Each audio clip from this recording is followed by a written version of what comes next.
In my previous life, just after I graduated from college, my boyfriend, Ryan Miller, suggested a trip to the mountains for some extreme whitewater rafting. I tried to dissuade him, pointing out that the rapids there were steep and dangerous, making accidents likely. Ryan listened to my concerns, and we didn't go. However, other classmates who went ended up capsizing their rafts. Some drowned, while others suffered lung infections or brain damage. A few years later, Ryan and I got married and had a child. I thought life was perfect until the day I was too weak to get out of bed after giving birth. Ryan dragged me to the bathroom and forced my head into the toilet bowl, suffocating me. His last words to me were filled with hatred. "If it weren't for you stopping me back then, she wouldn't have died." It was then I realized Ryan had blamed me all along for the death of his childhood sweetheart, Lily Parker, who drowned during that rafting trip. When I opened my eyes again, I had returned to the day Ryan asked me about the rafting trip. "Babe, my friends and I are planning a trip to the mountains in a couple of days to try out that extreme white water rafting. They say it's the most thrilling one in the country. Will you come with me? Please?" Ryan's face loomed large in front of me. A wave of suffocating fear surged through me, and I gasped for air, needing a moment to calm down. On the table lay the brochure for the rafting trip. It boldly advertised, 300-meter drop, not for the faint-hearted or those with heart conditions. "Anna, this is the perfect birthday gift we found for Ryan. It's guaranteed to be thrilling and fun. Besides, Ryan loves adventure. You wouldn't let his birthday be disappointing, would you?" Lily said, batting her eyes as if trying to brainwash me. She even threw a flirtatious glance at Ryan, who returned it, their gazes full of unspoken intimacy.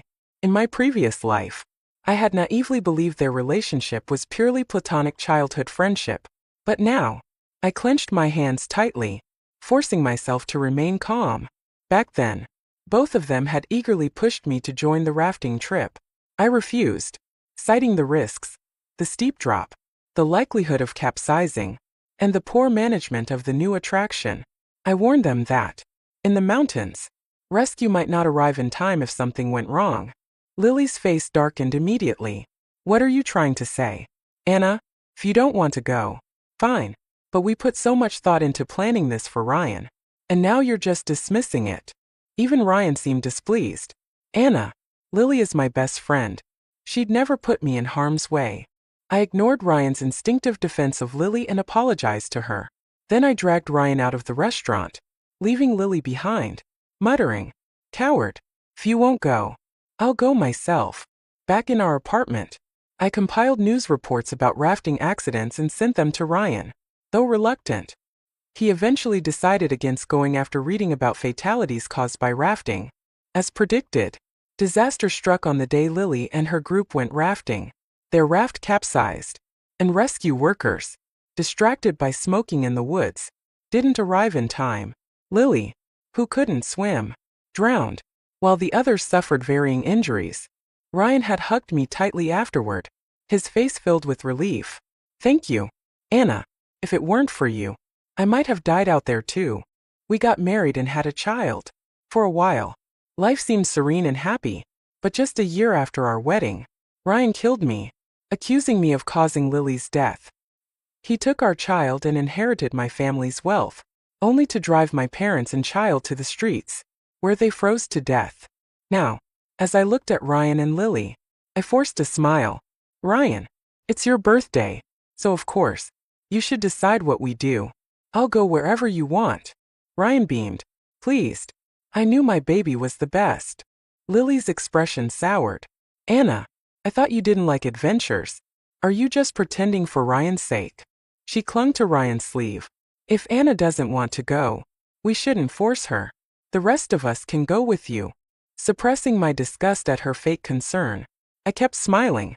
"Oh no, I'm excited about it. Let's start packing." "Ryan." I dragged Ryan out of the room, leaving Lily fuming behind us. Once home, I began packing eagerly. Ryan, however, seemed worried. "Anna, you said that place is dangerous. Are you sure about this?" He handed me his phone, showing a promotional video of the rafting site. The footage showed a near vertical drop, almost 90 degrees, with the raft plunging into the rapids and disappearing for a moment before re-emerging. The comments above the video read, "Morning ride, afternoon retrieval, evening wake. Looks deadly, but it's not safe. Great way for companies to downsize. Survivors get to brag. Losers get left behind." Ryan hesitated. "Babe, didn't you say you wanted to do something challenging for your birthday this year? This seems perfect."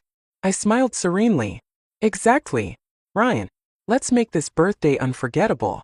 Besides, if this project is open to the public, they must ensure it's safe. There are so many staff members watching over it. Nothing will happen.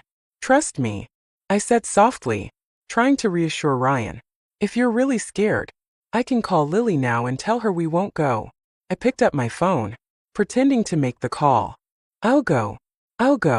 Ryan snatched the phone out of my hand, clearly panicking. Late that night, I woke up to find the bed empty. I got up to look for him and found Ryan on the balcony, video chatting with someone. His face lit up with laughter. In my previous life, how had I never noticed that there was something between the two of them? "Keep laughing, Ryan. This time, I'll personally send you and your precious Lily straight to hell." On the way to the extreme rafting site, Lily began her antics again. First, she claimed to get carsick and insisted she couldn't sit in the back seat. She made me move so she could sit next to Ryan, leaning against him whenever the car jolted. I closed my eyes, trying to ignore her, but she refused to let me off so easily. "Anna," she said sweetly, "before we start rafting, we'll have to sign a waiver of liability. If you're scared, it's not too late to back out now." She turned to look at me, her eyes filled with smugness and provocation. "Sure. Pull over then. I'll just grab a taxi home," I replied calmly, taking off my headphones and looking her directly in the eye. "No way," she exclaimed, caught off guard. "We're almost there. And it's dangerous for you to be alone. You can't leave now," Ryan interjected, looking uneasy. "Yeah, Anna, don't listen to her nonsense. It's not scary at all," Ryan's friends chimed in, trying to ease the tension. "I just feel like Lily doesn't like me very much," I said, pretending to be hurt. "I already agreed to come, but she keeps saying it's unsafe and not suitable for me." My voice trembled slightly, playing the part perfectly. Lily hadn't expected me to counter her so directly. Her mouth opened, but no words came out for a long moment. Then she stammered, "Anna, you've misunderstood me. I was just looking out for you." I pursed my lips, letting tears glisten in my eyes. "If you really don't like me, Lily, just say so. I'll leave. There's no need to repeatedly remind me that I'm not suited for this. I know you've always looked down on me, thinking I'm not good enough for Ryan. You didn't really want me here, did you? Fine. I'll just leave. If it's a game of playing innocent, two can play that." Ryan frowned, clearly embarrassed. He shot Lily a look. "Lily, apologize to her already." "Yeah, Lily," his friends echoed. "Look at how upset you've made Anna. Say you're sorry." Lily pouted, clearly unhappy but forced out a reluctant apology. "Sorry," she mumbled. I put my headphones back on and said no more. Up front, Lily and Ryan continued their playful banter, practically glued to each other. The mountain scenery was breathtaking, with towering trees and endless rolling hills. When we arrived at the rafting site, it was time to sign the liability waiver. Ryan hesitated, his pen hovering over the paper for a long moment. "Do we really have to sign this? What if something happens?" he asked nervously. "Don't worry, Ryan," Lily said, sidling close to him. Her chest nearly brushed against his arm. "I picked this especially for your birthday. It's guaranteed to be thrilling." "Exactly, Ryan," his friends added, slapping his shoulder. "It's your birthday. Let's do something exciting to celebrate." Ryan turned to me, conflicted. "Anna, do you really want to do this?" His eyes pleaded with me, clearly hoping I would say no. After years of being with him, I could read him like a book. He didn't want to go but needed me to make the decision for him. Looking at his pitiful expression, I wavered for a moment. Could it be that this time, his fear would change the outcome? But then I remembered the previous life. After we got into our dream graduate program, Ryan had tentatively suggested giving up our spots to apply to another school.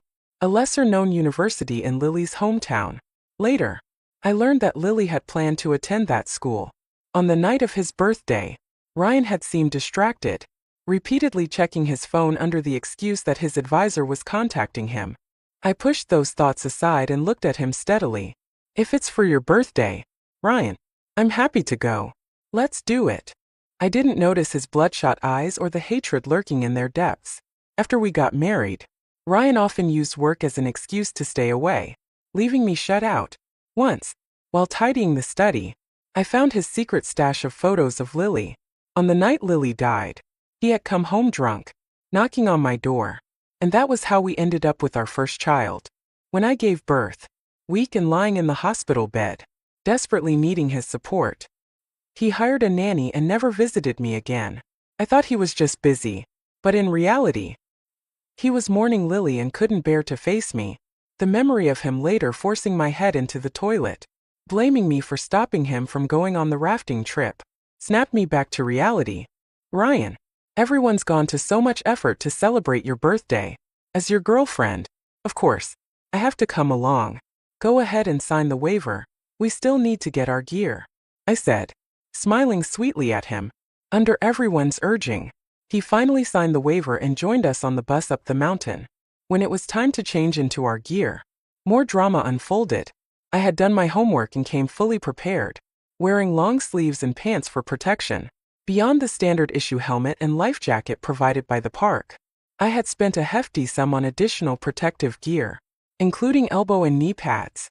Lily pointed at me and burst out laughing. Anna, you're being way too cautious. You look like a middle-aged woman in that outfit. Ryan's expression turned disapproving as he glanced at me. Lily, in contrast, wore a skimpy tank top and shorts, her fair skin on full display, attracting plenty of attention from other tourists. Smugly, she added, Ryan clearly likes my style. Anna, you should take notes and learn. Don't talk nonsense. Ryan interrupted hastily, clearly worried I'd pick up on something. He even reached out to cover Lily's mouth. To stand out, Lily had purchased a cute, cartoonish helmet online. In an effort to flaunt her figure, she refused to fasten her life jacket properly. I immediately noticed the helmet lacked a proper safety certification. If she hit something during the rafting trip, it would shatter on impact. Ryan must have noticed too. He glanced between Lily and me before saying, Anna, why don't you give Lily your knee pads and helmet? Although I had prepared myself mentally, his audacity still stunned me. Ryan, I said coldly, I spent almost $800 on this gear. Why should I give it to her? Because her face is bigger than mine. Ryan replied self-righteously. Anna, you can swim. Lily can't. Even if the raft flips, you'd be able to protect yourself. Lily's been my best friend since childhood. Can't you show her some kindness out of consideration for me? I rolled my eyes, looking back on my past life. I marveled at how foolish I had been to stick by this pair. They deserved nothing less than utter ruin. If you care so much about her, why didn't you buy her proper equipment yourself? The park provides helmets and life jackets, and she's the one refusing to wear them. There's a store right over there. If you're so worried, why don't you buy her something better? I pointed at the shop sign nearby. Lily looked touched, her eyes wide with gratitude as she gazed at Ryan. You're still looking out for me. Ryan, you're so sweet. Ryan's face turned red, then pale. Gritting his teeth, he led Lily to the store. I adjusted my knee and elbow pads, knowing full well that Ryan wouldn't spend hundreds or even thousands on protective gear that could only be used once. After all, I had always covered his expenses, from clothing to food to rent, because his family's financial situation wasn't great, and he was too proud to work part-time. Without my support, he wouldn't have survived on his measly $500 monthly stipend. Sure enough, after a long delay, Ryan and Lily returned. Lily's expression was less than pleased as she held up the gear Ryan had bought her. A flimsy disposable rain poncho that cost $5. Ryan's friends and I stifled our laughter as best we could. What's so funny? Lily said indignantly. Ryan only bought me this rain poncho because he didn't want me catching a cold if I got wet. I smirked internally. So, Ryan's supposed love for her was worth a grand total of $5? As we boarded the rafts, Lily clung to Ryan's arm, stopping him from sitting with me. Ryan, can you sit with me? I'm only brave enough if I'm with you. Ryan hesitated. After all, I was his girlfriend, least officially. Anna. Lily turned to me with an exaggerated pout. You've been with Ryan for years. Can't you let me have just 2 hours with him? Please. Anna. You can swim. Ryan added, thinking his justification sounded reasonable. It doesn't matter who you sit with, but if I sit with Lily, I can help her if the raft flips. I smiled, keeping my tone light. I don't mind at all. Really, I don't.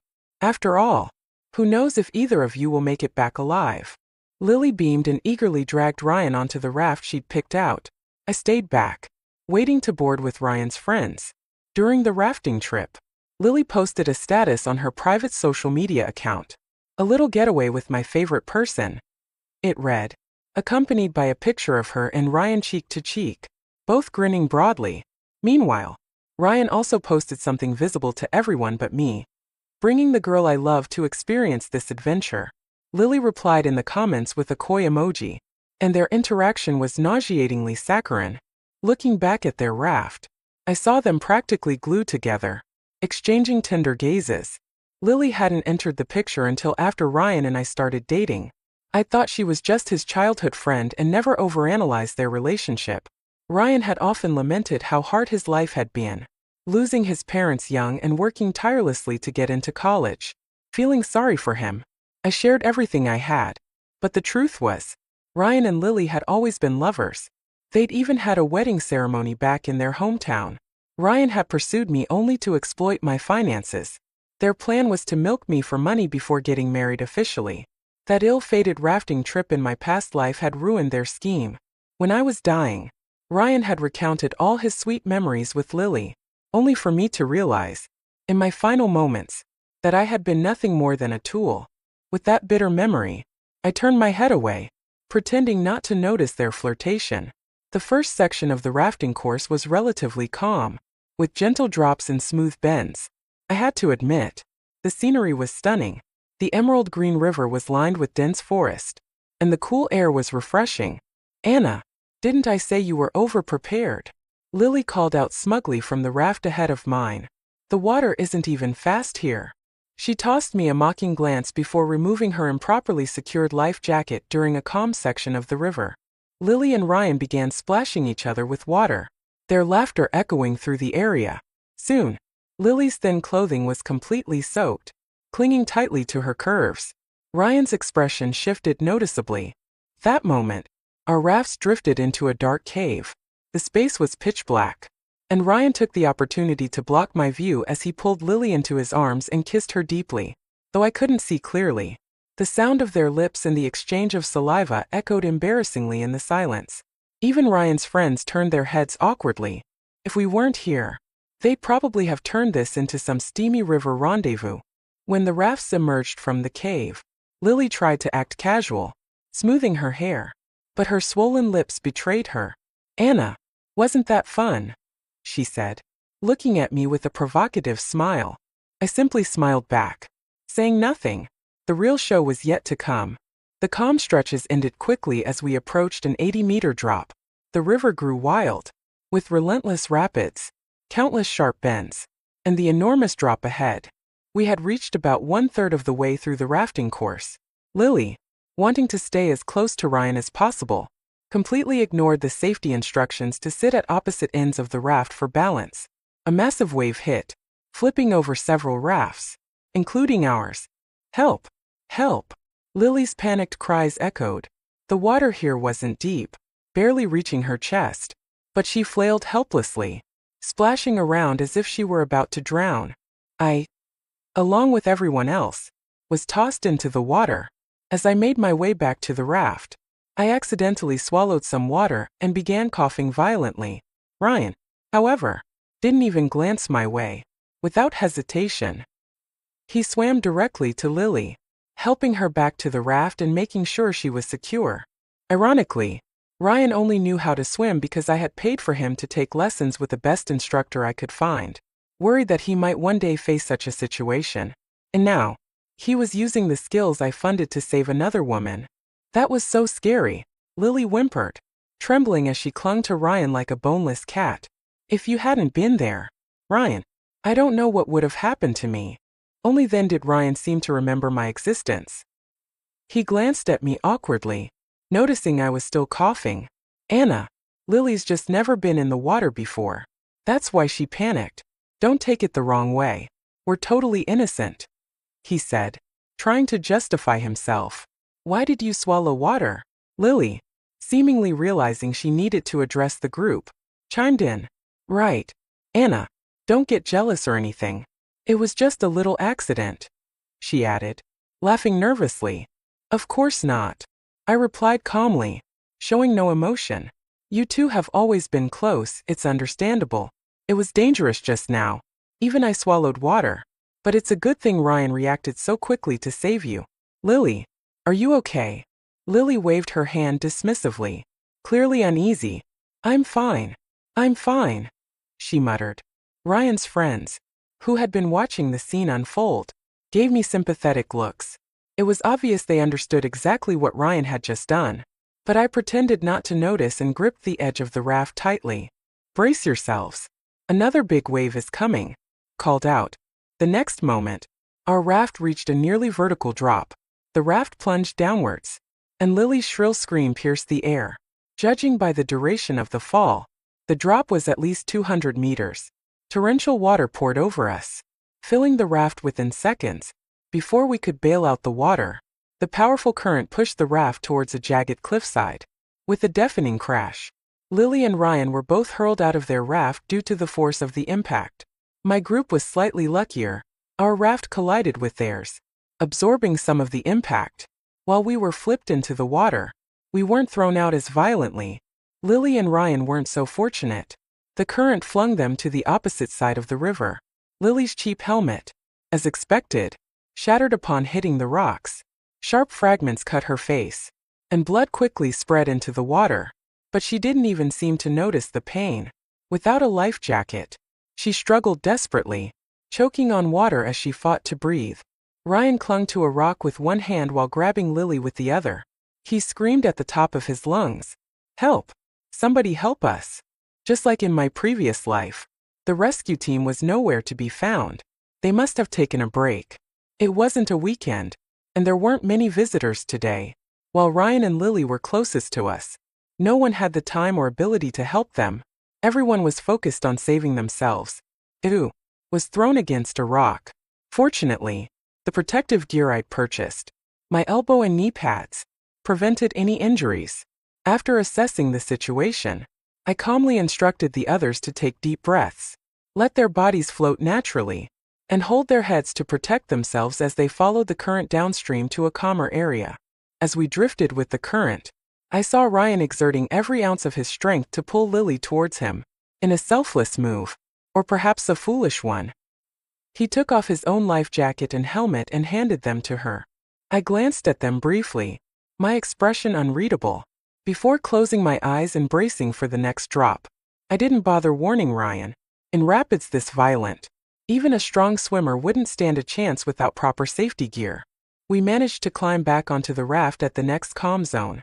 This point, Ryan and Lily were also swept into the area, though not without consequence. Throughout the ordeal, Lily had clung to Ryan in fear, thrashing wildly in his arms, preventing him from navigating properly. In the chaos, Ryan's leg became lodged deeply in a crevice between rocks, directly beneath a steep drop. The raging water battered his body mercilessly. Lily, however, escaped relatively unharmed, thanks to the life jacket Ryan had given her. She floated effortlessly toward us, landing safely nearby. Anna, call for help. My leg is stuck, and I can't pull it out, Ryan screamed, his voice cracking in desperation. The rock pinning his leg appeared immovable, and the relentless waves continued crashing over him. He had already swallowed a considerable amount of water, coughing and sputtering between pleas for rescue. That moment, the rescue team finally arrived, their expressions grim as they surveyed the scene. One of them frowned and snapped, "Why aren't you wearing your life jacket? And where's your helmet?" The waiver you signed clearly stated that any injuries caused by not wearing safety gear are your responsibility. Lily, her face still streaked with tears, hurriedly interjected, "It's not his fault. The life jacket and helmet got damaged because of me." Ryan's face darkened as he gritted his teeth. After a brief silence, he growled, "Save me first. We'll deal with everything else later."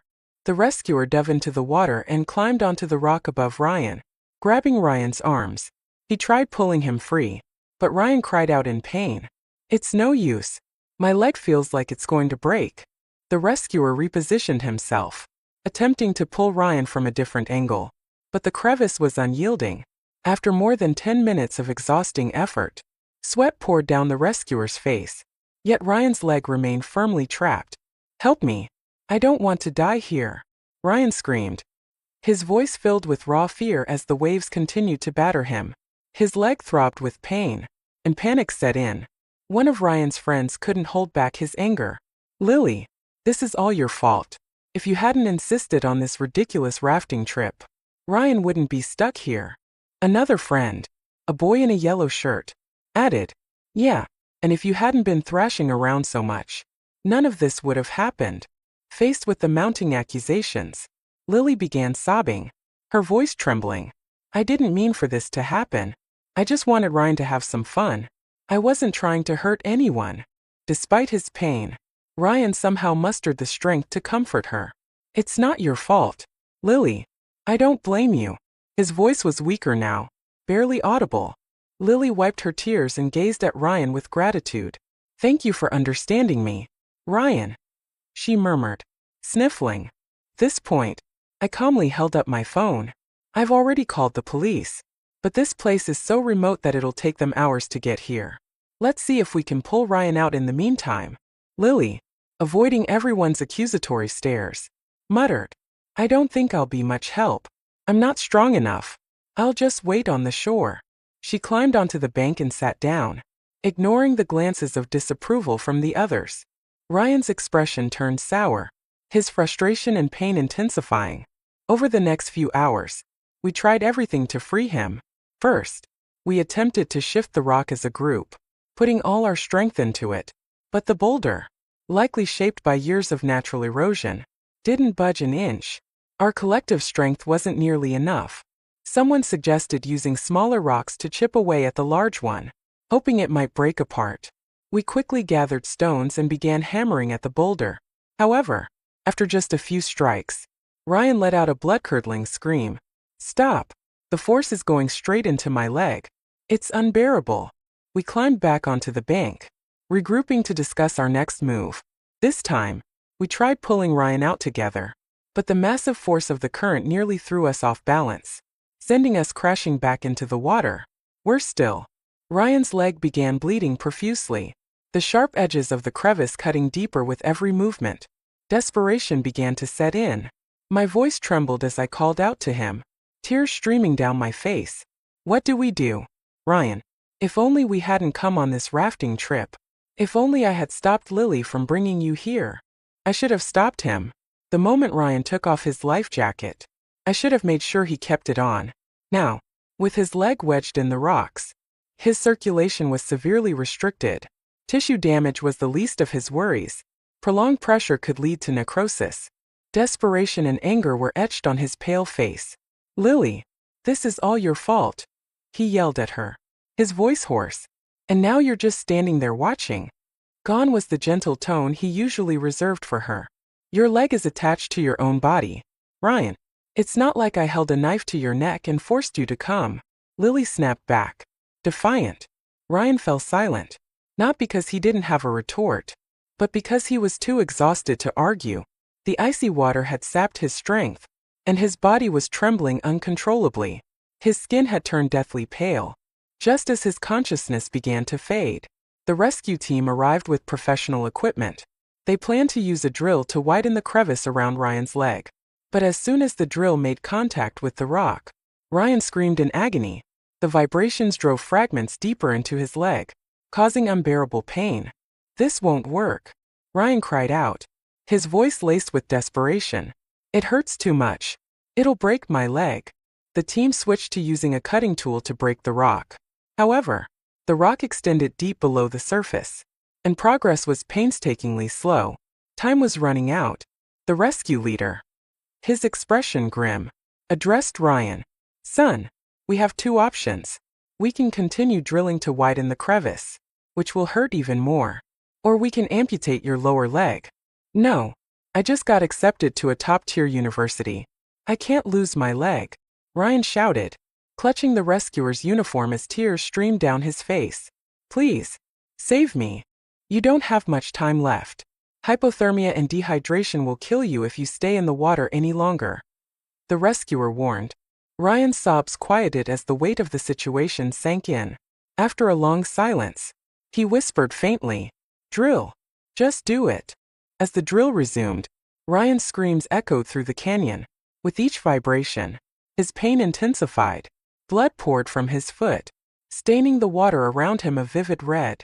His cries grew weaker and weaker until he finally lost consciousness, his body succumbing to hypothermia. After relentless efforts, the rescuers managed to free Ryan's mangled leg. It was no longer recognizable, a mess of flesh and shattered bone.